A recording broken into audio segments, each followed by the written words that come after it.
I think with so many things going on in the world, a poet like Michael Broek is vital to our conversation about how we're going to continue. So it is with great pleasure that I introduce to you Brookdale's own Michael Broek.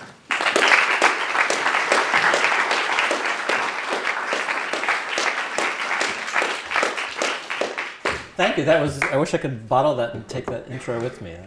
That was really sweet. And thank you, Suzanne, for having me here today. And it's just great to see so many friends and colleagues and fellow poets here. And students, thank you for coming out, even if you were forced to do so.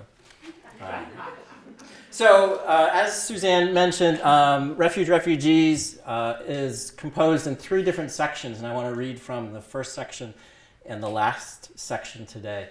So the poems in each section intertwine. And so, for instance, the first section I'll read from is called The Cloud and the Counterpane. And they alternate back and forth in the book between cloud poems and counterpane poems. Cloud poems tend to take place in the city and tend to be grounded in some historical realities and politics. And the counterpane poems take as their central metaphor the counterpane from the chapter of the same name in Moby Dick. And in that novel, the counterpane is a quilt that covers the bodies of Ishmael and Queequeg as they're lying together in bed. And for me, it's a metaphor about interconnectedness. It's about love. It's about patterns, if you think of how quilts are made as well, in patterns. So I'll read a number of these and pause a little bit between them and give you any information you might need. But they are kind of meant to be read, not quickly, but in relationship to each other. So I'll just say the Cloud 1 or the Counterpane 2. I'm going to read them a little bit out of order from how they appear in the book for the sake for the reading tonight. So the first one is called The Cloud 1, in fact. And there are a couple of things I wanted to point out. The recent scare about the hurricane made me flashback to these issues. But if you remember during Hurricane Sandy, all of the flooding that happened in New York City, including, you may not be aware of this, but in Greenpoint, Brooklyn, the NYPD had a warehouse full of DNA that had been collected from different crimes over the years. And the warehouse was flooded. That will come up in the poem. Sutton Hoo is the name of a place in England where an Anglo-Saxon burial ship had been unearthed. You can now see the artifacts of that in the British Library. And I think that's it. Okay. The Cloud 1. City of never-ending gates, city of evidence collected in barrels, DNA the 100-year storm left, waterlogged along Kingsland Avenue in Greenpoint, Brooklyn muck. City of Sutton Hoo, of golden breastplates, punk teeth, false hair. City of candied orange slices and sushi that preserved, that raw, that saturated color. Inside the steam-mouthed kitchen, city of birth, documents floating down to Jersey. City of preserved women hanging from fat rafters like antique brooms. City of preserved men shut inside glass cases on soft black sheets. City of gods, city of devils, city of can't tell the difference. The Counterpane. This particular Counterpane poem makes a reference to crazy quilts, which were quilts that actually had no pattern in them. As the name suggests, they were designed however the quilt maker happened to be feeling that day. The Counterpane 5. My head is full of you, and the wind has picked up your scent, bringing you back to me.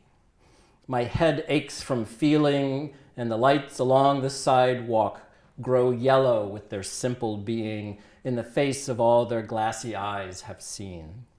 Backpacks walking into distance and shopping carts, carriages and scooters, people too, people not in cities on maps, people in each other's arms.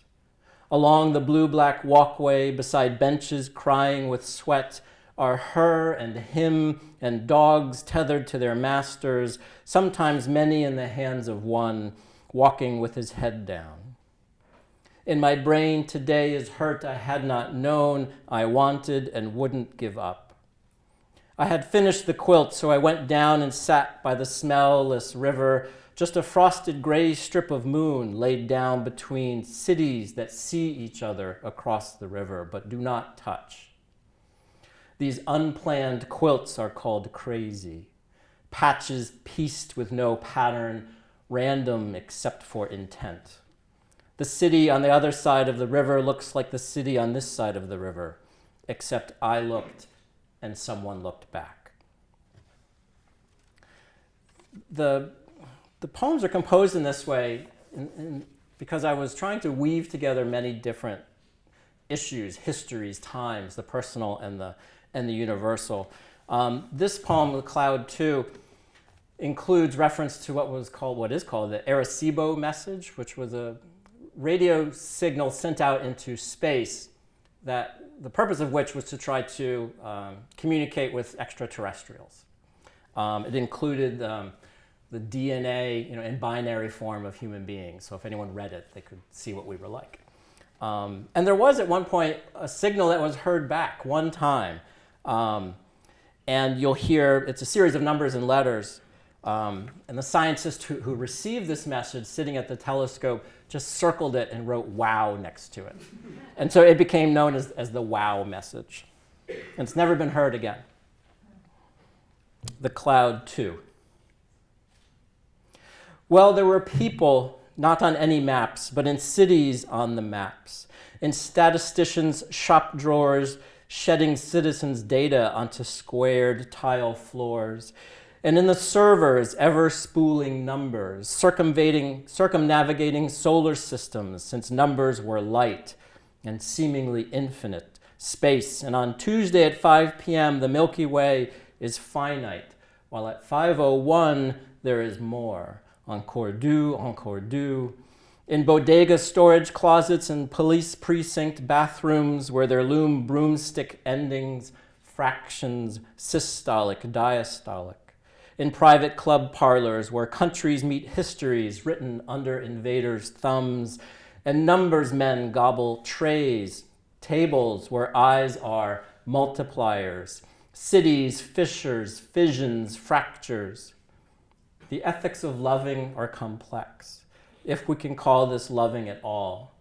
The 4:05 p.m. from Newark arrives at Penn, not at all, but solidly within dream, nightmare, and imagined futures, arriving softly across bridges, leering brightly in breezeway corners and last century elevators, crossing each story's horizontal steel, demarking each light-pierced foregone lifeline, water line, food line, power line, line up, line of defense. Graph paper, the Arecibo message, double helical human, the extraterrestrial signal, 6EQUJ5, forward and backward, wow.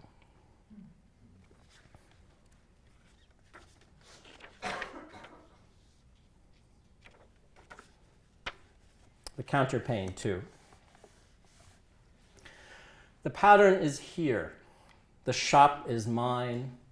Hours past, hand along, nape of neckline, fabric which choosing chooses me. Tools, scissor, machine, spool, blade, and rule. What happened last night along the roadway home? What happened last star-splintered year manning the checkpoint? Or in that secret tree split open in the garden? Pattern is here. That pattern I wasn't meant to have. Stitches organizing sky, constellations pointing toward futures I didn't know was there, plural. Plural equals slow loves, perambulations of dresses around the garden, market flowers patterning the day. Do you have this? Is there one of these? What I go finding is never what I leave having found. You. Dear shopkeeper, stocker, and prophet, I came today imagining just where I was going, and you suggested new ideas. The next cloud poem also brings into this series an incident that happened during the Iraq War that was captured in an iconic photo that some of you might recognize if you saw it, of a young girl named Samar Hassan. She was 6 or 7 at the time. She's captured in the photograph sitting at the feet of a number of American soldiers. You just see their boots and their camouflage pants. And she's covered with blood and she's screaming. And this occurred right after her car was raked by bullets at a checkpoint during the war. So you'll hear her name here. The Cloud 3. Tal Afar, Iraq, city of blood stars patterning soldiers' boots, splintered windshield wheeling about the lieutenant's head, firing the warning shots, flashing the hand signaling stop. The Arecibo message, humans cringing in the statistician's office corner, Samar Hassan officially unrecorded. All these blossoming terrors and wrapped arms too, sequestered, buried, held inside chests, inside eyes, mouths, groin, and fingers sliding inside you, kisses on lips long having given up, forgetting love. Samar, beauty, exploding city, sweet refugee, these are our bodies, wet and terrible teeth, marks in flanks, fecund and monstrous, rebar pierced through the neck, dear, you dragged under the bush, devoured meat, which no one loves, no one forgives, everyone forgives. Desire, you lover, you city, absent your why. Devoured behind the tree in a garden, shadowed with light, a tree that will outlast us. Man, who has no analog, silly, really, he has been in charge for so long.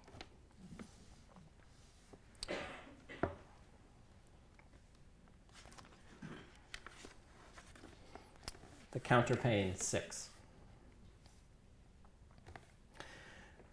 There is no soup today, only bread without crust, the impossible soft middle, the baker's hand forming a loaf rising like a body and the skin delicious and thin.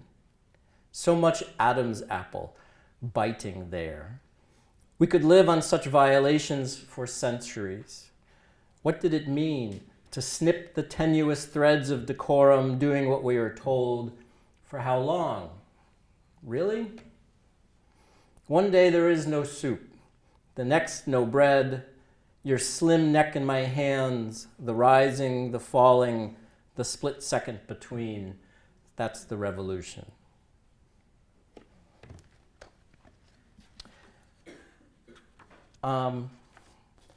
This poem, The Cloud 8, makes some references that you might recognize to the Occupy Wall Street movement and to Babylon as well. But there's a specific reference to an image from the Occupy Wall Street movement of a ballerina that's perched on the top, on the nose of the bull, the stock market bull, the famous statue that's down by Wall Street. The Cloud 8.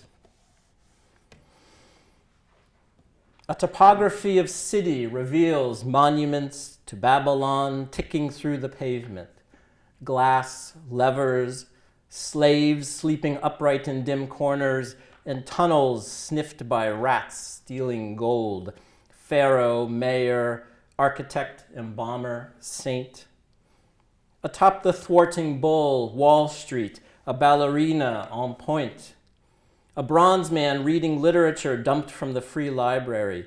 A card catalog on written, occupied. Blue horizontal lines, margin at the top categorizing city. She will go out in time, will go out into time, hiding even her embers. I love you even as love refuses names, refuses to be named, because it is refugee, my sweet, untold ballerina, Hassan. And I'll finish this section from these Cloud and Counterpane poems. This one's called Cloud 9. And then we'll see how you're doing. How are we doing? You doing all right? I'm enjoying it. Thanks. The Cloud 9. Sometimes there is no edge, just sheets of cloud, statistics underneath, dying in each other's arms. Equations exchanging messages on the backs of napkins and stars. Sometimes there are no clouds. Nothing to cup hands around, color pure and tenderless, a message readerless, the cobalt blue bed sheets after you've gone, creaseless and empty, 7 million drops walking city, merging into cloud, falling, emptied, collected, rising again into 5-story walk-ups, bleeding mold the 100-year storm left, documents signaling life strewn about the apartment, and underneath the coffee cup, a note you've left, encoding our next coming, our next Sutton Hoo, treasure sunk in Greenpoint, Brooklyn muck, our unearthing. Sometimes genetics explodes from alien directions and Samar Hassan crouches in corners. Sometimes there is life where none is wanted, but not in this house. I want this and this and this, but not all of these things want to be sewn together. The pattern counter to plan is love. Okay, so those are from the first section of the book. And I wanted to read a little bit from the last section of the book, which is called The Golden Venture. The Golden Venture was the name of a freighter, a ship. You're nodding as if this is something familiar to you. You've heard of this? Yeah, wasn't that during World War II? No, more recently than that. There might be more than one ship called the Golden Venture. But this refers to a ship called the Golden Venture that ran ashore off Rockaway, so locally here, just up the street, in 1993. And it was carrying, among other things, a boatload of refugees from China who were seeking political asylum here. This was during the Clinton administration. And there had been much acrimony between China and the US at the time. Many jumped into the water, 10 of them died as they were trying to swim to shore. And you can look this up and see pictures of them on the beach in the middle of the night, being given CPR and so forth. And Clinton didn't know what to do with them because to grant them asylum immediately would have angered the Chinese. And so they were sent to jail in York, Pennsylvania. And there they stayed for years while their asylum cases were being decided. So I wrote these before the refugee crisis that we've all been reading about in Europe, the refugees that have been flooding there from Syria. But it's obviously still very relevant given what's going on around us today. These poems that were written from the point of view not of one of the refugees, I didn't want to appropriate their voice, but actually written from the point of view of someone more like myself, an ESL adjunct professor at a community college who's called in to translate for one of the men who has been jailed. So these are written mostly from his voice. The Golden Venture, 1. The law demands a representative. Asked to translate, I cannot translate myself. My family came for the gold mountain, the California gold rush. When the earthquake destroyed the records, there were no records. My grandfather became a paper son. His slot was bought. My father moved east to New York, found work, then west to York, built his wonderful garden. He said Americans can't eat enough Chinese. The law demands a defendant understand the charges. I barely know his dialect, this refugee, Sheng Chao Chen, not Manchurian, not Cantonese. I was born in York, where the Underground Railroad ran. Old York, I guess. The Lincoln Highway travels through town, a ribbon tying two coasts. The law demands habeas corpus. The law demands a body to be prosecuted. Messiah College in Mechanicsburg is my alma mater. My degree is in English. China is my Epcot, where no one drowns and everyone buys souvenirs signaling happiness. The law makes demands of the body, but never of the soul. If interpretation is what you need, then that's more than I was hired to provide. The rest of this small section of poems, they have little italicized. They're not epigraphs, but they give you some direction as to what's being said. So here, for instance, it says, I write in the report, as if the translator was taking a report from the refugee. The Golden Venture 2. I write in the report, the Golden Venture freighter foundered and Sheng Chao Chen was dragged to shore, 18 years wet, illegal, lungs split with salt, off Queens, off Rockaway, off ship, 10 jumped over the side into the screws. I would do it again, he said, though the water was cold, he said, as was the beach where nearly nude girls, chests crushed under latex hands trying to restart hearts, were muled from Fujian to America, vomiting sea. I write in the margins what the screws do to you, what the lack of love does to you. Every law does to you, every single law signaling imagination failed. The Golden Venture 3. On my shelf, I never find the book I am looking for. There is another in a different language, with another spine, another way to cover what's underneath. Alphabetization is a border fence holding out in chaos. Chinese has no tense. Sheng Chao Chen wants to learn the language of buying and selling. I adjunct at the community college, English as a second language. Proper use of the comma and the full stop. Proper frame for an argument, proper attitude toward the opposing view, an attitude toward anger, errors of article and agreement, how to create great forts of words, impenetrable to experience of the actual.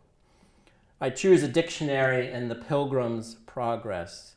The proper use of the subjunctive requires a lifetime to learn, and even then, unnecessary, this counterfactual condition. The Golden Venture 5. I write in the report, Sheng Chao Chen watches the prison vigils outside slitted windows, folding origami hands from donated GQ mags. My friend dragged me out the sea, he said. I write in the margins, how many folds, right angles shaped in laps against rounded bars form palms meet. Hand arching up the back, hand praying in upstate York, which buys the refugees to populate the jails it built, awaiting the ships crashing down on far Rockaway to come, drowning to come, border crosser come, criminal walking 5 nights against desert come, the profitable refugees to York. My friend dragged me out the sea, he said, come the sea.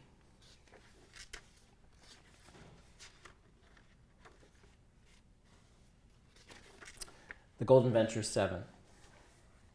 What I translated. I had dreamed you were the wide, uncorrupted beach. I had dreamed you were the heat I had stolen away to find, and you did not toss me back. Lucky Golden Venture, lucky me. You wore that dress, I did not care, and your hair in its impossible tangles opened just for me, parolee. I thought I had the choice to love, stupid me. The ship it chose and the sea. The moonlight does not care if I drown, or you, if I drink seawater or clouds, night or you, waiting in your dimly lit room, rocked by storms for me, the bed rising and falling with the sea, choosing refugee, me. And this will be the last poem I read tonight, and it's the last one in this section, The Golden Venture 8. It begins with what the papers say, because there was an article in the newspaper about what happened to the Golden Venture. The ship itself was eventually repaired, lived out its life, and then was towed down to Florida, where it was sunk to make an artificial reef. Sheng Chao Chen and the other men and women who were who were jailed in New York were eventually simply paroled by President Clinton, who couldn't decide what to do with them. And so basically he just opened the doors and said, "You've been paroled and we'll see you later," which meant that they just disappeared into the fabric of American society, where they still live. Actually found out about this event through a radio program in which they had interviewed one of the men who's working today in Philadelphia. But they all are refugees in the sense that they have no permanent legal status. So at any moment they could still be caught and returned to China. There's one other reference in this poem to a man named Sanando Sen, who appears in some of the earlier poems that I didn't read. He was a man who was pushed into an oncoming subway in New York City several years ago by a woman who believed he was a Muslim, although he was Sikh. And this is where I'll end. Thank you again, Suzanne, for having me, and for everyone for being here tonight. The Golden Venture 8. What the papers say.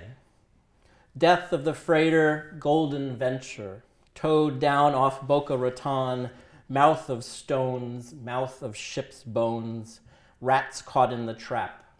The Coast Guard, the water cannons making her sink, making her grave, making her a sight for divers swimming through her belly, within sight of the Gold Coast, laid to rest in artificial reef. I am not dead, inked in the skin's creases, washed away. What my dreams say. Who does not want a new land, new city, clean, like God-smelling tree for the first time? That is what you are to me. Us, clear sea, unctuous lover, contraband. City screams its all too human arms, and Sheng Chao Chen, double helical human, pinches dumplings along Brooklyn Battery, singing subways, and Sanando Sen, great underground tunnels, crossing and recrossing, exiting everywhere. So, thank you very much.